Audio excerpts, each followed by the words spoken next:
Assalamualaikum warahmatullahi wabarakatuh. Selamat siang, salam sejahtera untuk kita semua. Saya Dr. Nur Ahmad Tabri, spesialis penyakit dalam, spesialis paru konsultan, staf sebagai dokter di Rumah Sakit Wahidin Sudarsono, Makassar. Pada saat ini kami ditemani oleh dua pakar dari ilmu penyakit paru. Pertama, Saudara Dr. Muhammad Ilyas, spesialis penyakit dalam, konsultan paru, spesialis paru, konsultan paru. Selamat siang, dokter.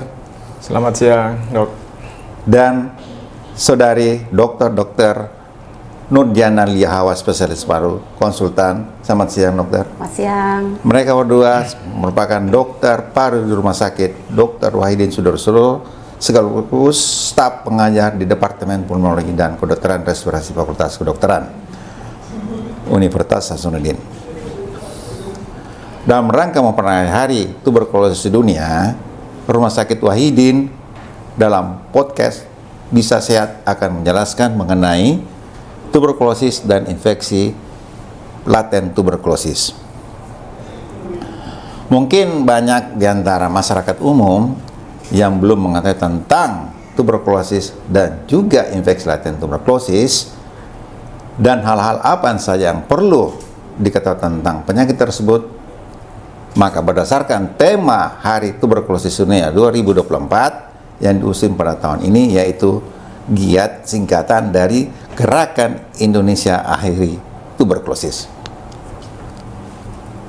Baik, pada siang ini kita akan membuat suatu episode baru, ya, khusus podcast yang akan membahas dua wajah penyakit yang telah lama dikenal umat manusia, itu tuberkulosis, penyakit yang sering kita kenal di masyarakat dengan singkatan TBC, dan memiliki cara unik dalam mempengaruhi tubuh serta tantangan tersendiri dalam pengobatannya. Baik, untuk pertama saya akan bertanya kepada Dr. Muhammad Ilyas mengenai apa sih itu TBC, dokter? Ya, terima kasih. Assalamualaikum warahmatullahi wabarakatuh dan selamat siang, salam sejahtera untuk kita semua. Jadi mengenai penyakit TBC ini adalah suatu penyakit infeksi yang disebabkan oleh salah satu jenis kuman yang dikenal dengan Mycobacterium tuberculosis, yang merupakan kuman yang sangat mudah ditularkan melalui saluran pernapasan. Baik, dokter. Jadi TBC itu menular, ya dok, ya, melalui pernapasan. Bagaimana proses penularan penyakit TBC dari orang ke orang, ya dok? Jadi betul, dok, bahwa penyakit tuberkulosis ini adalah penyakit yang sangat infeksius, yang sangat menular dari individu ke individu, yang ketika seseorang terinfeksi dapat menularkan ke orang lain melalui suatu droplet infection atau dikenal dengan percik renik, ya.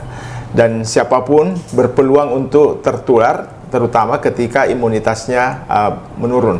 Nah, salah satu hal yang perlu diwaspadai ketika misalnya seseorang menderita tuberkulosis lalu mereka membuang sembarang tempat dahaknya atau air liurnya, ketika dahak itu kering, ada kemungkinan kuman-kuman itu akan menyebar ke orang-orang yang ada di sekitarnya, sehingga ini perlu dilakukan upaya pencegahan, termasuk upaya etika batuk itu sangat ditekankan. Ketika seorang menderita batuk, apalagi sudah terdeteksi menderita suatu tuberkulosis, maka tentu dia harus menjaga etika batuknya agar supaya tidak menularkan kuman kepada orang lain.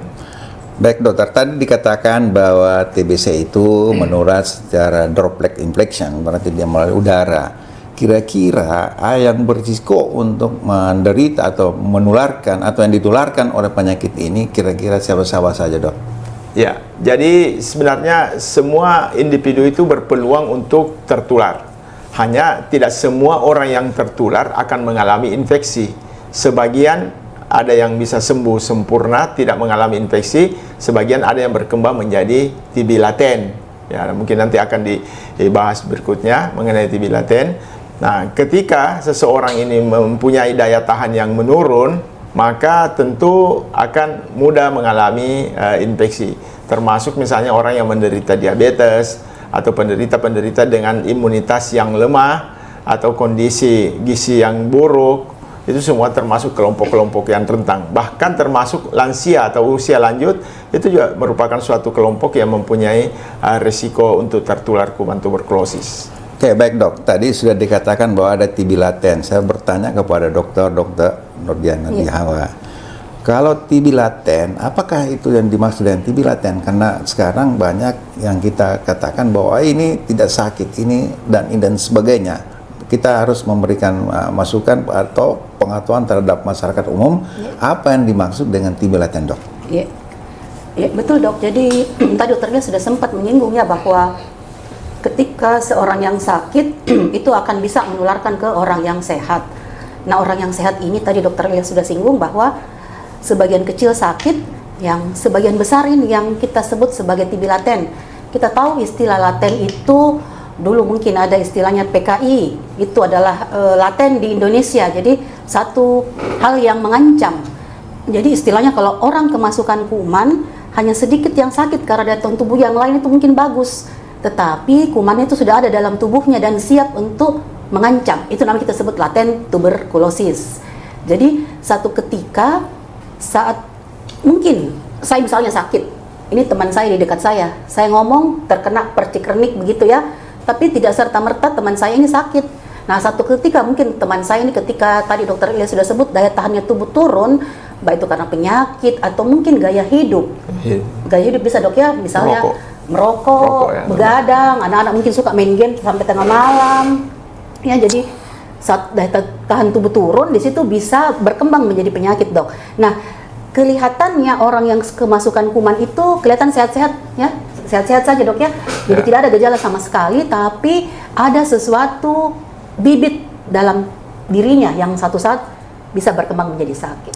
Seperti itu. Oke, baik dok. Kita katakan tadi bahwa ini kan penyakit yang tidak mempunyai gejala TB. Bagaimana seorang bisa mengatakan bahwa saya sudah terinfeksi dengan penyakit TB laten? Jadi ya itu tadi dok. Kalau bagaimana cara kita mencari di masyarakat, ini PR kita dok. Jadi bagaimana cara kita nanti bisa mencapai tujuan Indonesia sehat bebas TB di tahun 2030 misalnya ya. Kita punya target. Nah, kita cari ini bibit-bibit yang sudah pernah kemasukan kuman untuk kita cegah menjadi sakit dengan pengobatan. Cara kita mencari itu kita cari dulu sumbernya.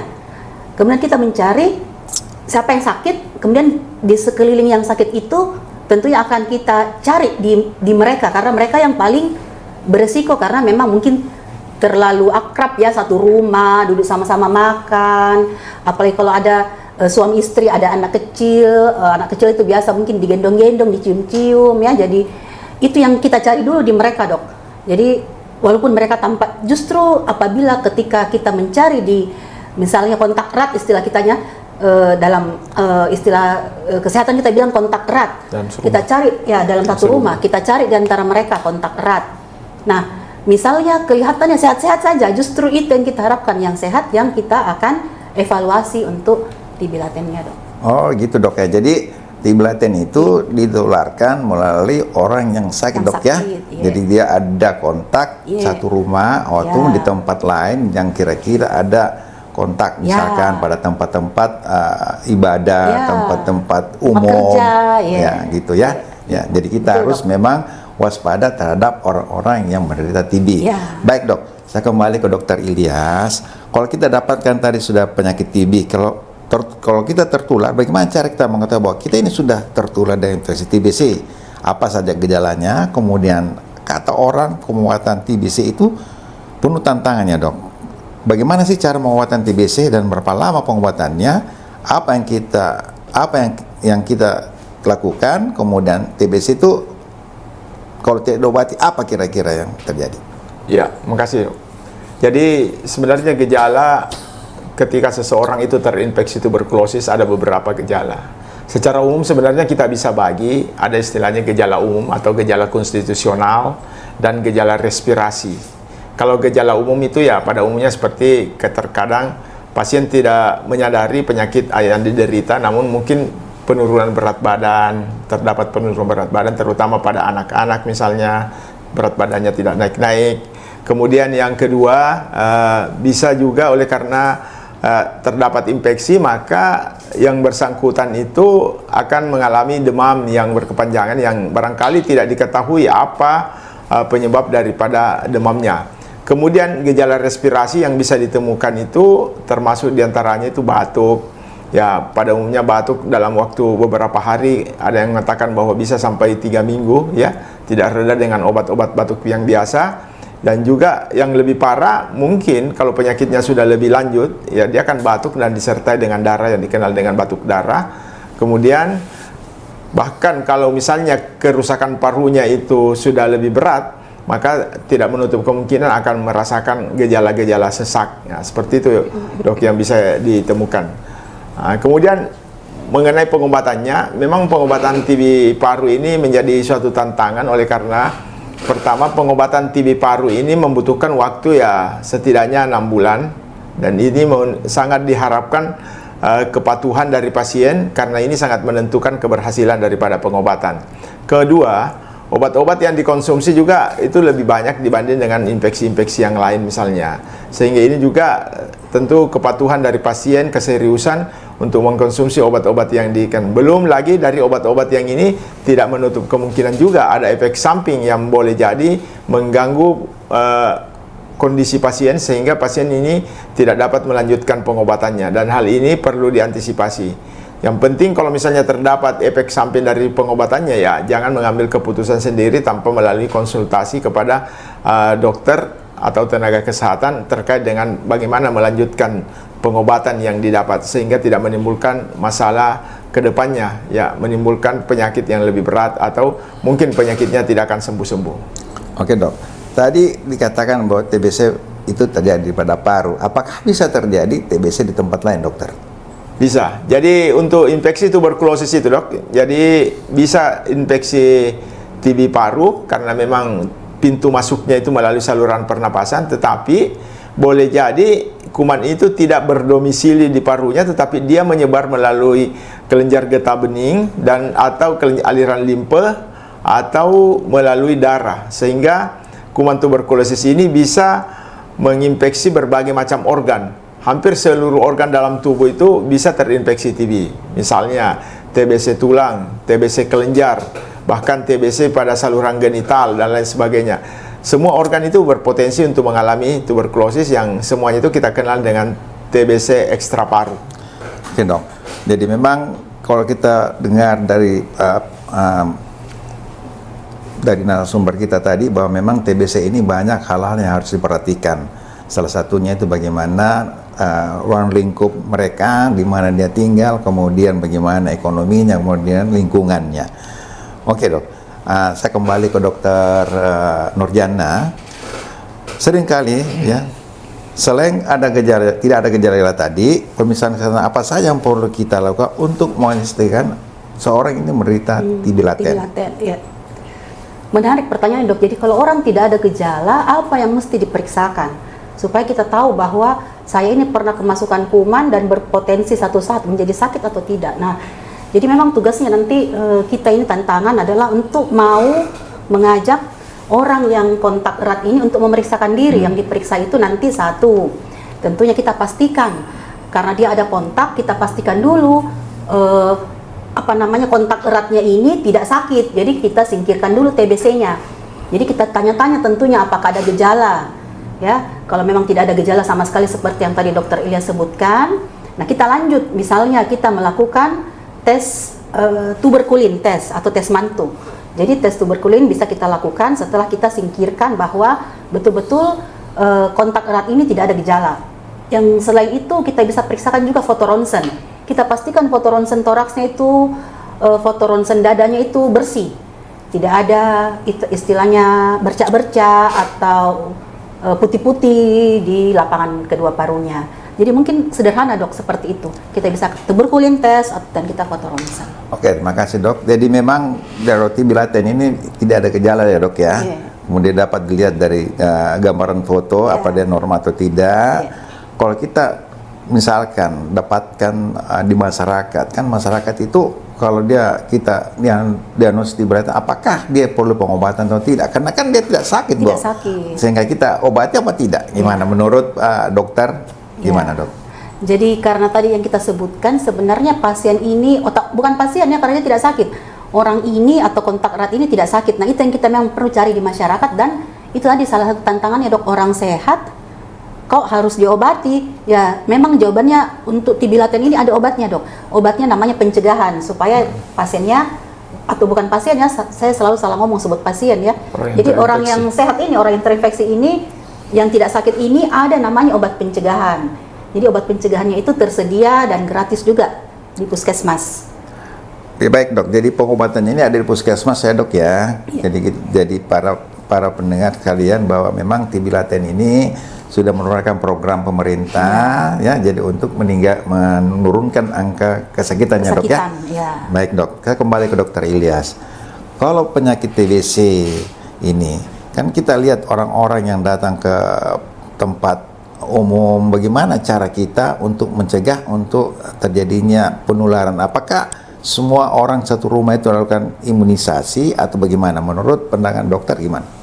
Ya, jadi sebenarnya program pemerintah itu sudah sekian tahun yang lalu sudah ada namanya pemberian pencegahan sejak dini, yaitu pada anak-anak ya, yang diberikan vaksinasi BCG pada usia 1 bulan biasanya sudah diberikan, atau paling lambat usia 3 bulan. Kemudian ketika seseorang ini berada di kerumunan atau di tempat-tempat yang padat atau kondisi yang pengap dan lain sebagainya, maka tentu upaya-upaya proteksi kesehatan ini perlu dilakukan. Termasuk di dalamnya adalah kita menyarankan penggunaan masker, baik penggunaan masker bagi mereka yang dalam tanda petik bahwa dia masih sehat, tapi yang tidak kalah pentingnya juga adalah penggunaan masker bagi mereka yang sudah diketahui dia menderita, agar mereka itu tidak gampang menularkan kuman kepada orang lain ya. Kemudian yang saya katakan juga tadi itu bahwa etika batuk itu penting. Ketika seseorang ini sudah tahu dirinya menderita, maka setiap dia akan batuk, maka dia harus menutup mulutnya dengan tisu misalnya, atau dengan sapu tangan, untuk menghindari penularan kepada anggota keluarga yang lain. Nah, ini yang penting, Dok, yang harus dilakukan. Jadi penting sekali itu pencegahan, Dok ya. Penting Sekali ya. Jadi memang dalam hal penyakit TBC ini kita harapkan bahwa bagaimana caranya masyarakat ini bisa mengetahui bagaimana kita mencegah terjadinya penularan terhadap tetangga ataupun orang-orang dekat kita. Oke, terima kasih Dokter Ilyas. Kemudian ke Dokter Nurjana tadi mengatakan bahwa ini ada obat untuk program di puskesmas. Dan bagaimana cara mendapatkan obat ini? Apakah ini sudah tersedia di pusat pelayanan yang lain, atau memang ini pengobatan khusus untuk yang terinfeksi dengan TB yang disebut sebagai TB-Leteng? Silakan, Dokter. Ya. Jadi tadi memang ada pengobatannya, Dok. Pengobatan pencegahan untuk kontak erat yang memang belum sakit, Dok. Dan obatnya ini sebenarnya memang gratis juga, sama dengan pengobatan TBC selama ini gratis. Jadi obatnya gratis ada di puskesmas. Selain di puskesmas juga mungkin ada di dokter keluarga yang sudah bekerja sama dengan dinas kesehatan setempat. Jadi obatnya ini simpel sebenarnya, Dok. Jadi tidak seperti obat TBC yang makan waktu sampai 6 bulan. Jadi yang digaung-gaungkan sekarang itu ada pengobatan yang lebih simpel. Dulu memang pengobatan pencegahan juga itu, Dok, mencapai 6 bulan juga, Dok, dan diminum setiap hari. Ya, bosan juga orang sehat, tidak apa-apa kok harus minum obat setiap hari selama 6 bulan. Jadi sekarang obatnya lebih simpel, Dok. Dia itu hanya diminum sekali dalam seminggu, kemudian hanya berjangka waktu 3 bulan saja. Jadi kira-kira dalam 3 bulan itu dia menelan obat 12 dosis. Jadi setiap minggu minum obat, sampai cukup 3 bulan, Dok. Dan itu gratis. Bisa ada di tadi puskesmas, kemudian mungkin ada dokter yang sudah bekerja sama dengan dinas kesehatan, dokter praktek mandiri, itu juga sudah tersedia, Dok. Dan tentunya di rumah sakit, terutama rumah sakit pemerintah. Seperti itu, Dok. Baik, terima kasih Dokter Nurjana. Kita ke Dokter Ilyas untuk terakhir ini. Kami bagaimana kata-kata penutup dari Dokter Ilyas mengenai TBC? Ya, terima kasih, Dok. Jadi penyakit tuberkulosis ini sebagaimana kita ketahui suatu penyakit infeksi tentu pencegahan masih lebih penting daripada pengobatan. Artinya prioritas pencegahan ini menjadi suatu hal yang mutlak, dan kelihatannya pengendalian tuberkulosis ini tidak cukup hanya untuk petugas kesehatan, tetapi ini adalah merupakan tanggung jawab bersama baik tenaga kesehatan maupun masyarakat pada umumnya, karena masyarakatlah yang paling merasakan dampak daripada tuberkulosis ini. Dan sesungguhnya penyakit tuberkulosis ini adalah penyakit yang bisa disembuhkan. Yang penting pasiennya patuh minum obat dan melakukan pemeriksaan secara dini ketika ada gejala-gejala seperti yang kami sebutkan tadi, sesegera mungkin memeriksakan dirinya sebelum menyebarkan kuman lebih jauh kepada masyarakat secara umum. Baik, Dr. Ilyas, kembali ke Dr. Nurjana Liahawa, silakan Dok untuk kata terakhir dari Kata terakhir untuk TB laten ya Dok ya. Jadi TB laten ini mungkin relatif baru ya di masyarakat, dan menjadi tantangan juga yang besar karena mungkin sasaran kita itu adalah orang sehat. Jadi seperti tadi Dr. Ilyas bilang, pencegahan lebih penting daripada pengobatan ya, penyakit-penyakit infeksi pada umumnya seperti itu. Jadi sama dengan TBC, dia bisa dicegah ya. Jadi sebelum sakit ada yang namanya obat pencegahan. Tentunya hal ini diberikan kepada orang yang sehat untuk mencegah di kemudian hari jangan sampai jatuh sakit. Jadi dalam rangka eliminasi tuberkulosis kita harapkan tidak ada lagi yang sakit di masa yang akan datang. Gitu Dok. Dr. Ilyas, kita ketahui bahwa ini kan pengobatan jangka panjang. Bagaimana kalau ada efek-efek dari pengobatan jangka panjang ini? Bagaimana apa yang harus dilakukan terhadap penderita? Apa yang dia harus lakukan? Ya, makasih. Jadi seperti yang kita ketahui bahwa pengobatan tuberkulosis itu adalah pasien itu mengkonsumsi beberapa jenis obat yang saat ini sudah dikemas dalam satu kemasan tertentu, tetapi satu tablet itu mempunyai beberapa komponen obat di dalamnya, dan juga pengobatannya membutuhkan waktu lebih lama, lebih 6 bulan, sehingga potensi untuk timbulnya efek samping juga memang sangat mungkin. Nah, beberapa efek samping yang perlu diantisipasi, diantaranya itu pasien biasanya merasa kesemutan ya akibat gangguan saraf, yaitu pengaruh daripada INH-nya, tetapi itu pun bisa diantisipasi dengan pemberian obat-obat neurotropik misalnya. Kemudian salah satu efek samping yang lainnya lagi adalah bisa mengganggu fungsi hati, sehingga ketika fungsi hatinya itu memang sudah mencapai 5 kali lebih besar daripada nilai normal, biasanya kita tunda dulu pemberiannya, kemudian dinetralkan fungsi-fungsi hatinya, kemudian dilanjutkan ketika kondisi sudah dianggap aman. Tapi yang paling penting bahwa pasien jangan mengambil keputusan sendiri untuk menghentikan obatnya ketika ada sesuatu gejala yang dirasakan sangat mengganggu. Silahkan konsultasikan kepada dokternya, nanti dokternya memberikan keputusan apakah obat tersebut perlu ditunda untuk sementara atau tetap dilanjutkan sesuai dengan dosis yang disarankan. Terima kasih Dr. Nurjana dan Dr. Ilyas telah memberikan masukan dan memberikan arahan-arahan dan pengertian terhadap penyakit tuberkulosis maupun penyakit TB laten, sehingga dalam hal penyuluhan pemberantasan penyakit TB mudah-mudahan bisa terlaksana, tereliminasi sesuai dengan program pemerintah pada tahun 2030. Terima kasih untuk kedua narasumber. Terima kasih, Dok. Kami tutup Terima kasih. podcast ini dengan ucapan Alhamdulillahirabbil